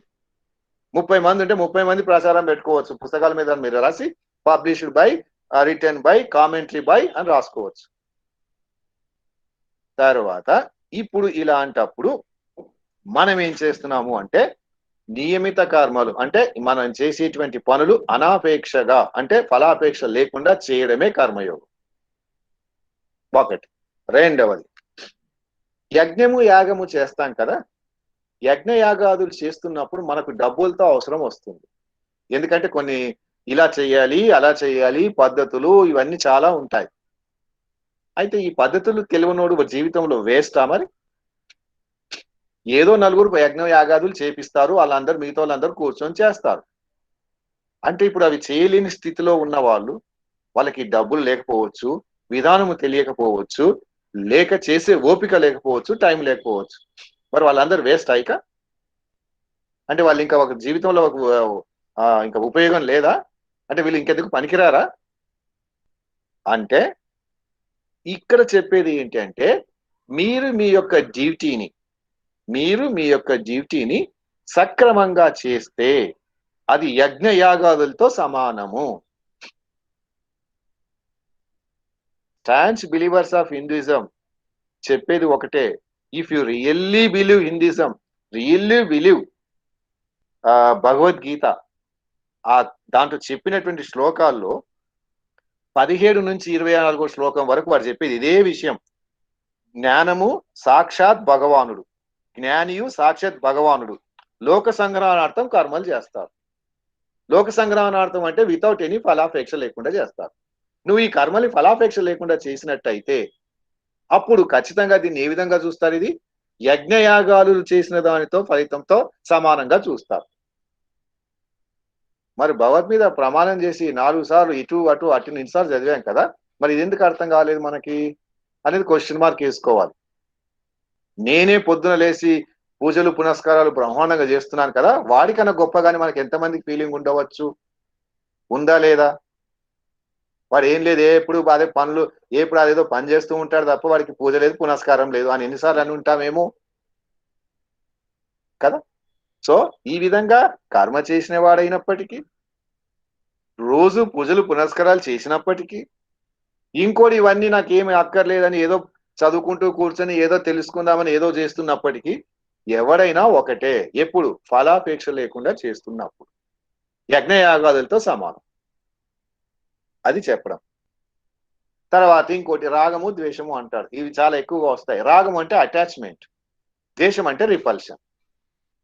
మనందరికి కూడా సుఖం అనేది కావాలి. That is an attachment. Attachment అంటే కావాల్సినవి కావాలి. రోగాలు రొప్పులు తర్వాత బాధలు రాకూడదు. మనం ద్వేషిస్తాం, మనకు రావద్దు. తెలిసిందా? ఈ కర్మయోగంలో ఏమంటాడంటే you don't know expectations, let anything come to our life, okay receive it, receive it. ఇంకా దాని గురించి మనం ఎక్కువగా అది కావాలి ఇది కావాలి అసలు ఇంకేం ఉండవు ఇక. That stage is Karmayogi. Those who practice these things he will be a karma yogi. Karma yogi is equal to a sannyasi. Karma yogi is equal to a sannyasi. దీన్ని ఎలా చెప్తారు అంటే, దీన్ని ఎలా చెప్పాలి? ఫస్ట్ థింగ్ ఒకటి అర్థం చేసుకోవాలి మనం. ఏంటది? ఏమిటి అంటే, మనకు ఇంతకుముందు కూడా చెప్పుకున్నాం, 4 ఆశ్రమాలు అన్నాం. బ్రహ్మచర్య, గృహస్థ, వానప్రస్థ, సన్యాస అన్నాం. గృహస్థాశ్రమంలో చేయాల్సినటువంటి కర్మలు కొన్ని ఉన్నాయి. గృహస్థాశ్రమంలో చేయాల్సిన కర్మలు. అలానే సన్యాసి చేయాల్సినటువంటి కర్మలు కొన్ని ఉన్నాయి. అంటే వాళ్ళు చేయాల్సిన డ్యూటీ వాళ్ళది, వీళ్ళు చేయాల్సిన డ్యూటీ వీళ్ళది. దీంట్లో ఒక రాజు ఏం చెప్తాడంటే, సన్యాసి గృహస్థుడు ఇద్దరింట్లో ఎవరు గొప్ప, ఎవరు గొప్ప చెప్పాలి. వీడు సన్యాసులు వాళ్ళ దేశానికి వచ్చినప్పుడు పిలుస్తాడు, నువ్వు సన్యాసివి కదా, ఎందుకు నీవు సన్యాసమో గొప్ప చెప్పాలి. లేదు సంసారం అయితే సంసారం ఎందుకు గొప్ప, సన్యాసి ఎందుకు గొప్ప కాదు చెప్పాలి అని ఒక ఇది చెప్తాడనమాట. అతనికి ఎవరు ఏం చెప్పలేకపోతారు. సన్యాసి గొప్ప అని సన్యాసి చెప్పితే ఎందుకు గొప్పనో అతనికి కన్విన్స్ చేయలేదు. కాబట్టి వీళ్ళందరినీ సంసారులుగా మార్చేస్తారు. సంసారులు గొప్ప అంటే నువ్వెందుకు సంసారి గొప్ప, సన్యాసి ఎందుకు గొప్ప కాదు అని ఆర్గ్యుమెంట్స్ చేస్తారనమాట. ఆ టైములో ఒక సన్యాసి అతని దగ్గరకు వస్తాడు. ఎవరి దగ్గరికి? కింగ్ దగ్గరకు వస్తాడు, రాజు దగ్గరకు వస్తాడు. నేను చెప్తాను అంటాడు. సన్యాసి గొప్పనా, ఇది గృహస్థుడు గొప్పనా? అప్పుడు వీళ్ళందరూ ఉన్నారా? వీడియోలు అన్ని ఆఫ్ అయిపోయాయి. ఉన్నారా వీళ్ళు? ఉన్నట్టేనా? ఉన్నాను సార్, ఉన్నాను సార్. ఉన్నారా? వీడియోలు ఓపెన్ చేయడు. 4-5 కూడా లేకపోతే ఇక్కడ కనబడకపోతే ఉన్నారో లేదో తెలియదు. ఉన్నాం సార్, అందరం ఉన్నాం సార్. Very good. రాణి గారు కూడా వచ్చారు. ఇంకేంటి అంతకన్నా, మనకు అమెరికా నుంచి ఇద్దరు వచ్చారు. అబ్బాబ్బా ఎంత సంతోషం. రైట్, సరే. సో ఇప్పుడు బ్రహ్మచారి గొప్ప, గృహస్థుడి గొప్పనా లేక సన్యాసి గొప్పనా అంటే ఒకటే చెప్తాడు. నువ్వు క్వశ్చన్ అడిగావు, నేను ఆన్సర్ చెప్తాను. కాకపోతే ఇక్కడ నువ్వు రాజులాగా కూర్చొని క్వశ్చన్లు అడిగితే కాదు, నాతో పాటు రావాలి. నువ్వు నాతో పాటు ఉండు కొద్ది రోజులు, అప్పుడు నేను ఎవరు గొప్పనో ఏదో కాదో చెప్తాను అంటాడు. సరే, ఆ రాజు ఈ సన్యాసితో బయలుదేరడానికి సిద్ధపడతాడు. ఈ రాజు ఈ సన్యాసి, వీటి సన్యాసి నంబర్ 1 అనుకుందాం. ఈ సన్యాసి నంబర్ 1 రాజుని తీసుకొని వాళ్ళ దేశం వదిలి వెళ్ళిపోతాడు. దేశం వదిలి వెళ్ళిపోతాడు. వీళ్ళ దేశము, వీళ్ళ బౌండరీస్ అన్ని దాటి ముందుకు వెళ్ళిపోతారు. ఇంకో దేశంకి వెళ్తారు. ఇంకో దేశంకి వెళ్ళినప్పుడు అక్కడ ఒక ఫంక్షన్ అవుతుంది, సెరమనీ ఫంక్షన్. ఏంటది? ఆ దేశపు రాజు యొక్క కూతురికి వివాహము అంటే పెళ్లి కావాలిస్తే అప్పుడు ఏంటంటే ఇప్పటిలాగా అమ్మాయి వెళ్ళి అబ్బాయిని చూడడం కాదు, అమ్మాయే అబ్బాయిని సెలెక్ట్ చేసుకుంటారు. అమ్మాయి అదేమంటారు, అది ఏమంటారండి, స్వయంవరంలో ఆ రాకుమారికి పూలదండ ఇచ్చి వచ్చిన రాజులందరినీ కూర్చోబెట్టి పరిచయం చేస్తారు. ఎవరి గొప్పతనం ఏంటి, వాళ్ళకున్న ఆస్తిపాస్తులు ఏంటి, ఎవరు ఏ విధంగా గొప్ప చెప్తారు. ఈమె వెళ్ళి ఎవరి మెడలో పూలదండ వేస్తే వాడు ఆమె వాడిని సెలెక్ట్ చేసుకున్నట్టు. ఇలా 2-3 సార్లు చేస్తారు, ఎవరిని సెలెక్ట్ చేసుకోదని, ఎవరిని సెలెక్ట్ చేసుకోదు. ఇప్పుడు మళ్ళీ ఒకసారి 4ఓసారో 3ఓసారో మళ్ళీ అది పెట్టారు. ఆ ఫంక్షన్ కి ఈ సన్యాసి తర్వాత ఈ రాజుని తీసుకుని వెళ్ళాడు కదా, ఆ ఇద్దరు చూడడానికి వెళ్తారు. ఆ సన్యాసి ప్లస్ ఆ రాజు మొదటి సన్యాసి రాజు చూడడానికి వెళ్తారు. అప్పుడు అక్కడ జరిగిన విచిత్రం ఏంటంటే, అది చూడడానికి ఇంకొక యువ సన్యాసి వస్తాడు. యువ సన్యాసి వీడు రెండోవాడు అనుకుందాం. యువ సన్యాసి వచ్చి చూడడానికి చూసుకుంటూ కూర్చుంటాడు. కూర్చుంటే ఈ ప్రిన్సెస్ ఏం చేస్తుంది, రాకుమారి అంటే అందరిని వదిలేసి వాణ్ణి పెళ్లి చేసుకుంటానని వరమాల వారి మెడలో వేస్తుంది. ఇప్పుడు పరిస్థితి ఏంటి, ఆ సన్యాసి ఏం చేయాలి, ఈమెను పెళ్లి చేసుకోవాలి, సన్యాసి పెళ్లి చేసుకోవాలి. మరి వాడి నియమం ఏంటి, సన్యాసి పెళ్లి చేసుకోవచ్చా, చేసుకోకూడదు. వీడేం చేస్తాడు, సన్యాసి పూలదండ తీసి పక్కన బారేసి నాకు పెళ్లి వద్దు ఏమొద్దు, నేను సన్యాసిని, ఇక్కడ బుద్ధి ఉందా, నా మెడలో వేయడం ఏంటి, వద్దు పో అంటాడు. రాజు అంటే ఆ పెళ్లి కూతురు అదే రాకుమారి యొక్క తండ్రి వచ్చి, అయ్యా నువ్వు పేదవాడవు కాబట్టి, డబ్బులు ఆస్తులు లేవు కాబట్టి నువ్వు రిజెక్ట్ చేస్తున్నావేమో, నేను చచ్చిన తర్వాత నీ రాజ్యం అంతా నీదే. లేదు అలా కాదు, నీకు రాజ్యం కావాలంటే ఇప్పుడే సగం ఇస్తాను, అమ్మాయిని ఇస్తాను, మీరు ఇద్దరు ఎంజాయ్ చేయండి, రాజ్యం పాలించడం అన్ని ఉండదంటే వాడు ఒకటే మాట, బుద్ధి లేదు, నేను సన్యాసిని, నాకు ఈ రాజ్యాలు ఇవన్నీ ఆ సంపదలు నాకెందుకు, నాకు ఏది అక్కర్లేదని పరిగెత్తుకొని వెళ్ళిపోతాడు. పరిగెత్తుకొని వెళ్ళిపోతే రాకుమారి ఏం చేస్తుంది, వానెంబడి పరిగెత్తుకొని వెళ్ళిపోతుంది. రాకుమారి వాడెంబడి పరిగెత్తుకొని వెళ్ళిపోతుంది. ఇప్పుడు మన మొదటి సన్యాసి రాజు కలిసిన వాళ్ళు ఉన్నారు కదా, వాడిని తీసుకొని వెళ్తాడు ఈ సన్యాసి, ఆ రాజుని తీసుకొని వెళ్తాడు. రా చూద్దాం, రా ఏమవుతుందో చూద్దాం. అయిపోయింది. వాళ్ళు అంటే మొత్తం ఎవరు, మొదటి సన్యాసి రాజు ప్లస్ రాకుమారి ఆ సన్యాసి, మొత్తం 4 పరిగెత్తుకొని వెళ్తున్నారు, ఎవరు తెలియకుండా. ఆ యువ సన్యాసి ఏమవుతుంది, అడవిలోకి వెళ్తాడు. అడవిలోకి వెళ్ళిన తర్వాత వాడు కావాలనే వీళ్ళని దారి తప్పించి వేరే మార్గం నుంచి బయట వెళ్ళిపోతాడు. వాడు ఎందుకంటే తప్పించుకోవాలనుకున్నాడు కదా. అప్పుడు మిగిలింది ఎవరు, రాకుమార్ ఒక్కతే. ఎక్కడికి బయటకు వెళ్ళాలో తెలియదు, అప్పటికి చీకటి అవుతుంది, ఏం చేయాలో తెలియదు. అప్పుడు ఈ వెనక ఉన్న ఈ సన్యాసి ఆ రాజు ఆమెను ఫాలో అవుదాం రండి అని ఆమెను తీసుకెళ్లి ఆమెకు ఏం చేస్తారు, కన్సోల్ చేసి, నథింగ్ టు వరీ, రాత్రి అయింది, మీకు దారి తెలియదు, తెల్లారిన తర్వాత మేము తీసుకెళ్తాము అని ఒక చెట్టు కింద బస చేస్తారు. ఎవరు, ఆ రాకుమారి ప్లస్ మొదటి సన్యాసి ఆ రాజు, ముగ్గురు అక్కడ ఉంటారు. రాత్రికి అక్కడ ఉంటారు. అది చలికాలం, చలి ప్రదేశం, తినడానికి ఏం లేదు, ఆకలిగా ఉంటారు. ఆ చెట్టు మీద పక్షుల జంట, చిన్న పిల్లలు ఉంటాయి. పక్షుల జంట ఆ చిన్న పిల్లలతో సహా అక్కడ ఉంటాయి. చిన్న పిల్లలతో అక్కడ ఉన్నప్పుడు ఒకటే, అది రాత్రికి వచ్చిన తర్వాత కింద చూస్తే ఎవరో గెస్ట్లు వచ్చారు. గెస్ట్లు అంటే మనం అతిథులు అంటాం. అతిథులు వచ్చారు. ఇంటికి అతిథులు వచ్చినట్టయితే గృహస్థుడి యొక్క ధర్మం ఏంటంటే అతిథి దేవోభవ, అంటే అతిథులను దేవుడితో చూసేటువంటి సాంప్రదాయం. కాబట్టి వాళ్ళు చలిలో ఇబ్బంది పడుతున్నారు, వాళ్ళకి ఏమి చేయకపోతే ఎలా మరి అని ఈ ఏమన్నా పైన ఏమన్నా చెప్పాం మనం, పిచ్చుకోలు లేకపోతే బర్డ్స్ ఏం చేస్తారంటే, పేరెంట్ బర్డ్స్ ఏం చేస్తాయి, చిన్న చిన్న పుల్లలు నేర్కొని వస్తాయి. చిన్న పుల్లలు నేర్కొని వచ్చి ముందు బారేస్తాయి. ఎందుకు, వాళ్ళు అగ్గి పెట్టుకొని చలి కాసుకోవడం కోసం కాస్తాయి. తర్వాత ఆ ఇంటి పెద్ద అనుకోండి, లేక మగ పక్షి ఆడపక్షికి చెప్తుంది ఏంటంటే, అతిథులు వచ్చారు, చలేస్తున్నది, మంట పెట్టాము, కానీ వాళ్ళ ఆకలి అవుతుంది, తినడానికి ఏమి లేదు, మనం ఏమి ఇవ్వలేకపోతున్నాం. అదేం చెప్తుంది, నేను అగ్గిలో దూకి మరణిస్తాను, చేస్తాను, వాళ్ళు దాన్ని తింటారు, వాళ్ళు సాటిస్ఫై అవుతారు. అప్పుడు నా గృహస్థ ధర్మం అనేది నేను నిర్వహించాను అంటది. అలా అని చెప్పి ఇది మంటలో పడిపోతుంది.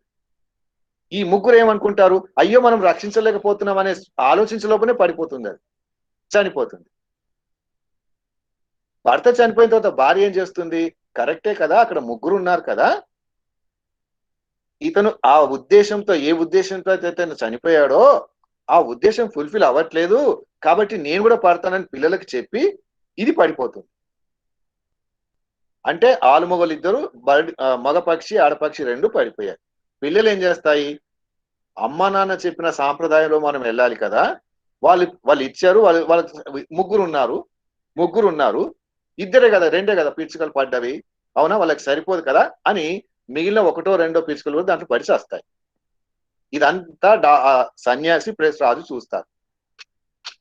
ఇప్పుడు ఆ సన్యాసి రాజును అడుగుతాడు, దీని గురించి నేర్చుకోవాల్సిన నీతి ఏమిటి? ఆ గృహస్థ ధర్మం పాటించినటువంటి ఆ పక్షులు వాటి యొక్క గృహస్థ ధర్మాన్ని అతిథి దేవో భవ అని చెప్పి అతిథులకు కావలసిన ఏర్పాట్లన్నీ చేసి అవి వాటి ప్రాణత్యాగం చేశాయి కదా, అదొకటి. సన్యాసి వారి ధర్మాన్ని పాటించి ఎన్ని ఆస్తుపాస్తులు ఇస్తానన్నా, రాజ్యం ఇస్తానన్నా, ఈ భోగాలు అనుభవించడానికైనా సరే వద్దు అని చెప్పాడు. ఈ రెండు వారి ముందు జరిగినవి. దీంట్లో ఎవరు గొప్ప? ఇప్పుడు మీరు చెప్పండి, ఎవరు గొప్ప? ఇప్పుడు చెప్పండి, ఇప్పుడు అన్మ్యూట్ చేసి చెప్పండి, దీంట్లో ఎవరు గొప్ప ఎవరు కాదు? ఇంతసేపు విన్నాం కదా, ఎవరి ధర్మాన్ని వాళ్ళు పాటించారు సార్. ఇంకా రైట్, కరెక్టే, ఏ ఆశ్రమ ధర్మాన్ని వాళ్ళు పాటించారు. రైట్, అక్కడ ఏ ఆశ్రమంలో ఉంటే ఆశ్రమాన్ని ఫుల్ఫిల్ చేశారు. రైట్ కరెక్టే. ఇంకా ఏమ్మా? ఇప్పుడు పక్షులు గొప్పవి. ఇప్పుడు మనం చెప్పేటి అన్ని గొప్పవే, దాంట్లో పక్కన పెట్టండి. దాంట్లో విషయం ఏంటంటే, ఏ గృహస్థములో ఉన్నప్పుడు గృహస్థ ధర్మాలు పాటించడం మన యొక్క ధర్మము. గృహస్థ ధర్మంలో ఉన్నప్పుడు, గృహస్థుడిగా ఉన్నప్పుడు గృహస్థ ధర్మాలు పాటించాలి. వానప్రస్థ అయితే వానప్రస్థ, సన్యాస అయితే సన్యాస. ఇవి పక్కన పెడదాం. ఇక్కడ ఉన్నాయి రెండే ఇప్పుడు, గృహస్థ ధర్మము, సన్యాస ధర్మం. ఈ ఇద్దరు కూడా వాళ్ళ యొక్క ధర్మాన్ని పాటించారా లేదా? చెప్పండి. So each one is great in his own place. ఎవరి స్థానములో వాళ్ళు గొప్పవాళ్ళు. అర్థమైందా? దీంట్లో వీళ్ళు గొప్ప వాళ్ళు గొప్ప లేదు, ఎవరి స్థానములో వాళ్ళు గొప్పవాళ్ళు. గృహస్థ ధర్మములో పక్షులు గొప్పవి, అలానే సన్యాస ధర్మం పాటించిన ఆ సన్యాసి వాడు గొప్పవాడు. ఈ రెండు equally good. Each one is great in their own place. అందుకని మరి నిజంగానే మనకి కర్మ సిద్ధాంతం ఇది కనుక అర్థమైతే మనం ఎవరిని కించపరుస్తాం చెప్పండి? ఇప్పుడు ఎవరిని తక్కువగా చూడాలి? ఎవరు చేసే పనులు వాడు చేస్తున్నాడు కదా, ఎలా చేస్తున్నారో ఆలోచించుకోండి. ఎలా చేస్తున్నాం? మరి గృహస్థ ధర్మాలకి ఇన్ని పెట్టారు కదా, మనకి అతిథి దేవోభవ అన్నారు కదా. మనం ఇక్కడ ఒకసారి చేసుకొని కళ్ళు మూసుకొని మన ఇంటికి ఎవరు వస్తే మనం ఏ విధంగా ట్రీట్ చేశాం? వాడు బిస్కెట్ ప్యాకెట్ చేస్తే టీ ఇచ్చాము, ఫ్రూట్స్ చేస్తే టిఫిన్ ఇచ్చాము, ఇంకేమన్నా గిఫ్ట్లు తెచ్చినట్టయితే రాత్రికి ఉండమన్నాం. ఇది ఏమి చేయకపోతే ఇంట్లో పని ఉంది, వేరే ఊరు వెళ్తున్నామని తాళం వేసుకొని వెళ్ళిపోయామా? లేదు, మన ధర్మాన్ని మనం పాటించామా అని ఎవరు చెక్ చేసుకోవాలి? మనము చెక్ చేసుకోవాలి. That's what karmayoga is. కర్మయోగలో ఒకటే. ఇంకా టైం అయింది ఏంటి? ఓకే ఇప్పుడు ఇది అయిపోయింది, ఇక్కడ అయిపోతే మొదలు పెడతాం. రైట్. సో ఇది కర్మయోగంలో ఒక భాగం మాత్రమే, ఇంకా మొత్తం ఏమీ కావలేదు, ఇదేం అవ్వలేదు. ఈ కథలు పిల్లలకు చెప్పండి. ఈ కథ మీకెందుకు చెప్పానంటే పిల్లలకు చెప్పండి. ఇప్పుడు దీని కథను అవునా కాదా, అయిందా కాదా, ఎలా అవుతుంది, అవునా కాదా అని అడగాలనుకుంటే ఇది రాసిన స్వామి వివేకానంద గాని, కామెంటరీ చెప్పినటువంటి ఎవరు విద్యాప్రకాశ్ నిందగిరి స్వాములను కానీ లేక భగవద్గీత చెప్పినటువంటి బ్రాహ్మణ్ కానీ అడగండి. ఏమయ్యా బుద్ధి లేదు ఇలాంటివి చెప్పావేంటి, ఎట్లా మనం ఏ పని లేకుండా స్వార్థం లేకుండా ఎలా పని చేస్తామని వాడిని అడగండి, వాడు చెప్తాడు. ఇదంతా దాంట్లోది. అడగాలంటే డైరెక్ట్ వాడినే, బుద్ధి లేదు, నువ్వు ఎప్పుడో కొన్ని వేల సంవత్సరాల క్రితం ఏదో చెప్పావు కానీ ఇప్పుడు 2021లో ఏం పనికిరావయ్యా, నీకు బుద్ధి లేదనే మాట అనేయండి, ఏం పర్వాలేదు. రైట్?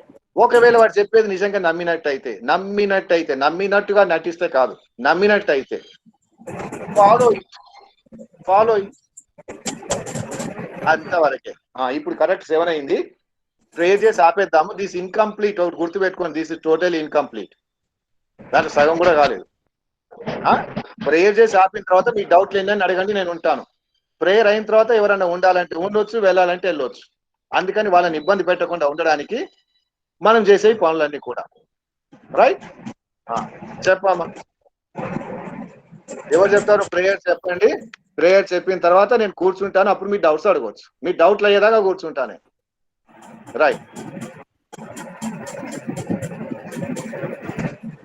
ఏది ఒకరికొకరు చూస్తూనే ఉన్నారు. ఎవరు రాజారావు సార్ చెప్పమందాం, ప్రేయర్ చెప్తారు. సార్ మీరు చెప్పండి, పాటలాగా మంచిగా పాడతారు. Good evening all. చెప్తున్నారా సార్ అంకుల్? చెప్పమ్మా, చెప్పేసి లక్ష్మి చెప్పమ్మా. చెప్పండి uncle. Sit straight, close your eyes, hands in chin mudra, inhale, Om,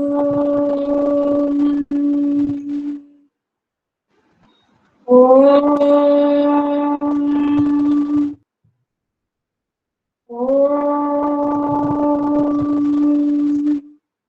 Loka samasta sukhino bhavantu.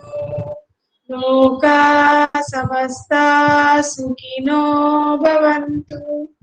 Loka samasta sukhino bhavantu.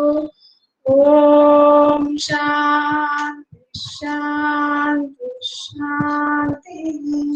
Hari Om Tat Sat. Thank you, sir. Thank you very much. Now you can ask your questions. Thank you, sir. Thank you. So నా question ఏంటంటే, చెప్పండి. మీరు అన్నారు like ఆ కథ విన్నాక అడుగుతున్నాను. The సన్యాసి ఈస్ గ్రేట్ అని అంటే గ్రేట్ అనలేదు. Each one is great in his own place. Okay, whatever. Yeah, that's each one is great in his place. Yes. అంటే ఆయన he's thinking of himself, అందుకని వెళ్ళిపోయాడు. అంటే 21st century అన్నందుకు నేను కూడా అదే చెప్తున్నాను. సో వెళ్ళిపోయాడు. పాపం ఆ అమ్మాయి ఇదేమవుతుంది? Her fate. కాదు right. Okay. So she selected a wrong person. ఎందుకో తెలుసా? సన్యాసి అనేవాడు పెళ్లి చేసుకోడు. వాడిని నువ్వు పెళ్లి చేసుకుంటావు అర్థం ఏంటి? దట్ ఈస్ వాడి యొక్క నేచర్, అది వాడి యొక్క స్వభావం. నేను కాదన్నోని వాడిని ఎంత చేసుకుంటా అంటే ఎట్లా? వాడి ధర్మం వాడు పాటిస్తున్నాడు, వీడి ధర్మం వీడు పాటిస్తున్నాడు. అవునా? మధ్యలో మనం దూరి మన అట్లా ఇట్లా మనం అనలేం కదా. I don't know. అది అంటే మీరు అమ్మాయి తరఫున ఆలోచిస్తున్నారు. అంటే మీరు ఓన్లీ వాట్ ఈస్, ఇప్పుడు ఏదన్నా చూసినప్పుడు what is good what is bad అని అన్ని కరెక్ట్ గా చెప్పాలంటే ఎస్ నో అని చెప్పొచ్చు. బట్ సిచ్యువేషన్ ని బట్టి మేబీ దట్స్ రాంగ్. కానీ ఎందుకు చేశాడు అని వి కరెక్ట్ కదా. When somebody does a wrong thing we will say ఆయన చేశాడు, కానీ పరిస్థితిని బట్టి అలా చేశాడు, సో ఇట్స్ ఓకే అంటామా? కరెక్ట్. ఇప్పుడు ఇంకొక విషయం చెప్పాలి. In karmayoga there is no work like work is good or bad. With what intention, with what motive you are doing is more important than what action you are doing. And exactly the same thing for the girl. What is the intention of her? She has so much of wealth and health and everything unna kuda ఎవరినో చూస్ చేసుకుంది. So you should understand ఆమె what ever it is called. మరి అమ్మాయి వాళ్ళకి కూడా interest ఉండాలి కదండి. చేశారు పెళ్లికి రాజులు. Other person must be interest కదా, maybe interest. I know, I understand. Other person అంటే మరి వచ్చాడు కదా అక్కడికి. దట్స్ ఇక స్వయంవరానికి రావచ్చా, సన్యాసి స్వయంవరానికి రావచ్చా? మరి చెప్పండి, స్వయంవరానికి వచ్చాడు. వచ్చినప్పుడు ఎగ్జిబిషన్ అది ఎవరైనా రావచ్చు. రావడానికి ఇంకో సరదాగా కాంట్రవర్సీ క్వశ్చన్ మామూలుగాను, ఎవరు ఆశ్రయ ధర్మం వాళ్ళు పాటించారో చూసి మామూలుగా ఇప్పుడు గృహస్థాశ్రమం తర్వాత ఇంకా 2 ఆశ్రమాలు ఉన్నాయి, వానప్రస్థం, సన్యాసం. ఇది దాటలేదు వాళ్ళు. ఈ దాటే లోపల వాళ్ళు తప్పు చేయొచ్చు. అంటే ఆ ఆశ్రమ ధర్మం దాకా వాళ్ళు ఫుల్ఫిల్ దే గ్రేట్. బట్ సన్యాసి ఈ 3 ఆశ్రమాలు దాటి అంటికి వచ్చేసారు కాబట్టి హీ మే బి గ్రేట్. కాదు, ఇంకోటి మనం స్టేజ్ బై స్టేజ్ చెప్పక్కర్లేదు. అంటే ముందు గృహస్థ, తర్వాత వానప్రస్థ, తర్వాత అంటే ఎవరైనా డైరెక్ట్ గా వెళ్ళొచ్చు, లేకపోతే స్టెప్ బై స్టెప్ వెళ్ళొచ్చు. వాళ్ళ ఇష్టం. అట్లా కూడా ఉండొచ్చు. మనం అర్థం కావడం కోసం ఈ స్టెప్లు, తర్వాత ఎగ్జాంపుల్స్ ఇవన్నీ చెప్పుకుంటున్నాం కానీ ఇవన్నీ ముందు భక్తి యోగం, ముందు కర్మయోగము, తర్వాత భక్తి యోగము, తర్వాత జ్ఞాన యోగము, అలా అంటే టోటల్ వాటర్ మార్క్ డిమార్కేషన్ ఏమి ఉండదు. దీంట్లో అది అన్ని మిక్స్ అవుతాయి. Which is the dominant flavour ఏదైతే ఉందో దాని పేరు పెట్టుకుంటారు, అంతవరకే. ఆ 3 మనలోనే ఉంటాయి. మనమే కర్మ, మనమే భక్తి, మనమే జ్ఞానం. 3 మనలోనే ఉంటాయి. కొందరిలో కొంత డామినేట్ చేయవచ్చు, అంతవరకే. ఒక సమయంలో డామినేట్ చేయవచ్చు, ఇంకోసారి ఇంకోటి ఎక్కువ అవ్వచ్చు. అలా కూడా ఉంటుంది. జ్ఞానం వచ్చిన తర్వాత ఆటోమేటిక్ టర్న్ అయిపోతారు సన్యాసికి, అంతే. అది వాళ్ళ ఇష్టం. అది మొదటి నుండి వదిలేసిన కూడా ఉన్నారు కదా, మొదటి కూడా వదిలేస్తున్నారు. తర్వాత ఇంకోటి, brahmacharya is nothing to do with your marriage life. కొంతవరకే ఇది, మొత్తం డెఫినేషన్ కాదు. Brahmacharya, the literal meaning of Brahmacharya is Brahman means the ultimate God. You are always in Yamantaru. Charya means work. If you are doing any work with respect to Brahman, so in view of the Brahman, you are doing everything. You are eating also, you think that I am Yamanta Arpistunam antam. Arpistunam anta Devudiki Arpistam, Devudiki prasadam pettam. Arpistunaranta, Samarpistunam antam. Ala he himself feels that he is feeding that ultimate. ఆ లెవెల్కి వెళ్ళారా లేదా, ఎంతమంది ఉన్నారు తర్వాత సంగతి, కానీ the concept is that. అప్పుడు అది ఉంటుంది అనమాట. అది జనరల్ అది అట్లా. ఇవి ఇంకోటి, ఎంతమంది ఉంటారు, ఎలా ఉంటారు అనేది మనం ఎవరిని చూస్తే వాళ్ళే కనబడతారు. మనం ఎవరిని చూస్తే వాళ్ళే కనబడతారు. అలాంటి వాళ్ళని చూస్తే అలా కనబడతారు, ఇలాంటి వాళ్ళని చూస్తే ఇలా కనబడతారు. రైట్. ఇంకా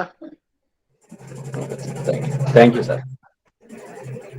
ఏదో మనం మాట్లాడుకుంటున్నాము ఎంతవరకు అనేది. ఇంకోటి, all these are practice oriented. కానీ ఒకటి మాత్రం కాన్ఫిడెంట్ గా చెప్పేది ఏంటంటే, if we are doing our duty, మనం చేయాల్సిన పనిని మనము సక్రమంగా, తర్వాత without expecting anything from others, that is karmayoga. And what all that you require, requirements, not desires, your requirements will be fulfilled. That is sure, 100% guarantee. అది ఖచ్చితంగా జరుగుతుంది. You can experience it if you can follow that for a few months or few years. Definitely you can experience that one. People will come to your rescue when there is a need. అనుకోకుండా వచ్చారా బాబు మనకు అనిపిస్తుంది ఒకసారి. But the problem is అది ఎప్పుడవుతుందో తెలియదు కదా. అది మాత్రం తెలియదు. It is not immediate. This is not immediate. But only thing is we should have enough patience to practice this. అది కూడా చెప్తాడు దాంట్లో. Enough patience to practice this. We don't have the patience, that is the reason. We want immediate results. అందుకే ఈ problems అన్ని. కాకపోతే ఒకటి, I don't believe all this Hinduism is total non sense అన్నారు అనుకోండి, ఇదంతా టోటల్ వేస్ట్, ఇదంతా ఉపయోగమే లేదు. But what we do is we think that we believe that system and we don't follow it to the problem. We don't follow it. We don't practice it. Even if we practice, we practice only at the level of physical level. Only at physical level we practice it. Not we don't cross that. We don't want to cross and go beyond that level. That is the problem. If we go to that philosophical level of religion, these things, whatever you do is okay, bus. That's all. And you won't do anything wrong. Philosophical level, you can't do anything wrong. Because you will be fixed in that upper layer, upper strata of that religion.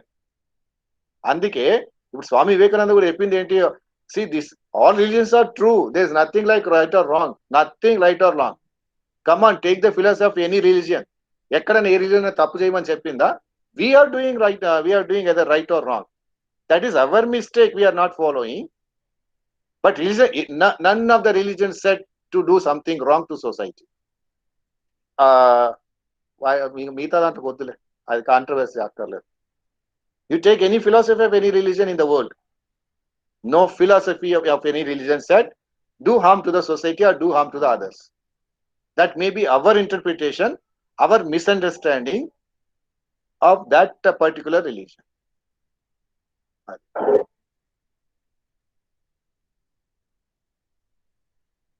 ఇంకా ఎవరా my Kavya? ఎవరు Kavya? Sudha? Sir ఇది continue చేస్తారు కదా? ఏం చేయమంటే అది చేస్తాం, మనకేం పర్వాలేదు. మీరు ఎట్లా అంటే అట్లా, ఎట్లయితే అట్లా. ఇది ఇంతకే చాలు అంటే ఇంతకే చాలు, నెక్స్ట్ అంటే నెక్స్ట్, రేపు అంటే రేపు. నాకు వేరే ఇంకోటి అంటే మీరు ఇంకేమనుకోవద్దు, నేను ఇవి చదవడం నాకు ఇంట్రెస్ట్.